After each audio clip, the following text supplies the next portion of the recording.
Hi అండి, welcome to Shivani kitchen. ఈరోజు నేను తెలంగాణ స్టైల్ చేపల పులుసు ఎలా చేయాలో చూపిస్తానండి. చాలా టేస్టీగా ఉంటుంది. ఒకసారి మీరు కూడా ట్రై చేసి చూడండి.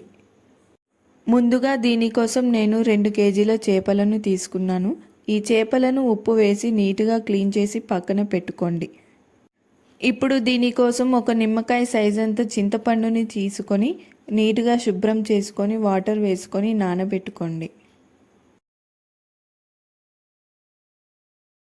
ఈ చింతపండుని పక్కన పెట్టుకోండి. ఇప్పుడు నేను 2 మీడియం సైజు ఉల్లిగడ్డలని తీసుకున్నానండి. ఉల్లిగడ్డలని ఒక్కొక్కటిగా స్టవ్ పై పెట్టుకొని చూపిస్తున్న విధంగా కాల్చుకోండి. ఇలా కాల్చుకోవడం వలన టేస్ట్ అనేది చాలా బాగుంటుంది. అలానే గ్రేవీ కూడా చాలా చిక్కగా వస్తుందండి. చూడండి, ఇలా ఉల్లిగడ్డ కాలాక స్టవ్ ఆఫ్ చేసేసుకోండి. 2 ఉల్లిగడ్డలని ఇలా కాల్చి పక్కన ఉంచుకోండి. కాల్చి పెట్టుకున్న ఉల్లిగడ్డలు చల్లారాక ఇలా రోట్లో వేసుకొని దంచుకోండి. ఇప్పుడు ముందుగా క్లీన్ చేసి పెట్టుకున్న చేపలను తీసుకోండి. ఇందులో 4 టేబుల్ స్పూన్ల కారం వేసుకోండి. ఈ కర్రీలో కొంచెం కారం ఎక్కువగా వేసుకోండి, లేదంటే కర్రీ నీచు వాసన వస్తుంది.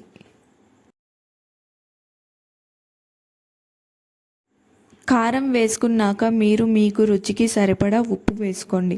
నేను 2 టేబుల్ స్పూన్ల ఉప్పు వేసుకుంటున్నాను. అలాగే ఇందులోకి ఫ్రెష్గా నూరి పెట్టుకున్న అల్లం వెల్లుల్లి పేస్ట్ వేసుకోండి. అలాగే ఇందులోకి ముందుగా మనం దంచి పెట్టుకున్న ఉల్లిగడ్డ పేస్ట్ని కూడా వేసుకోండి.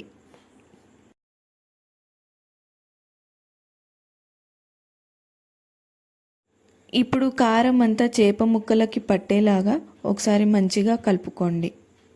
ఇలా ముందుగా కారం పట్టించుకోవడం వలన టేస్ట్ అనేది చాలా బాగుంటుందండి.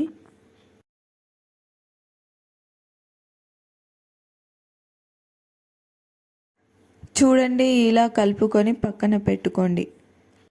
ఇప్పుడు స్టవ్ పై ప్యాన్ పెట్టుకొని ప్యాన్ వేడయ్యాక ఇందులోకి 3 టేబుల్ స్పూన్ ఆయిల్ వేసుకోండి.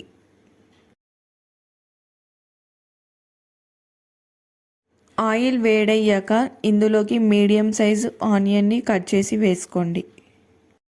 దీన్ని ఒకసారి కలుపుకొని ఉల్లిగడ్డలని వేగనివ్వండి.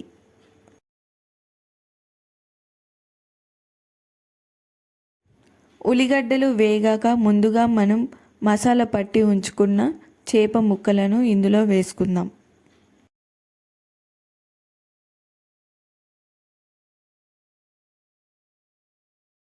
చేపలను వేసుకున్నాక ఇందులోకి 1/2 టేబుల్ స్పూన్ పసుపుని వేసుకోండి. ఇప్పుడు వీటిని గరిటెతో కాకుండా చూపిస్తున్న విధంగా కలుపుకోండి, లేదంటే చేపలు అనేవి విరిగిపోతాయి.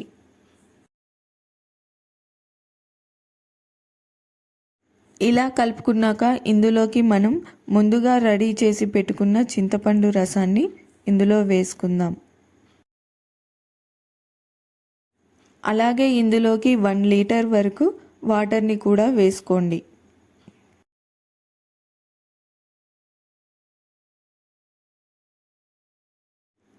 వాటర్ని వేసుకొని గరిటెతో కాకుండా చూపిస్తున్న విధంగా ఇలా కలుపుకోండి.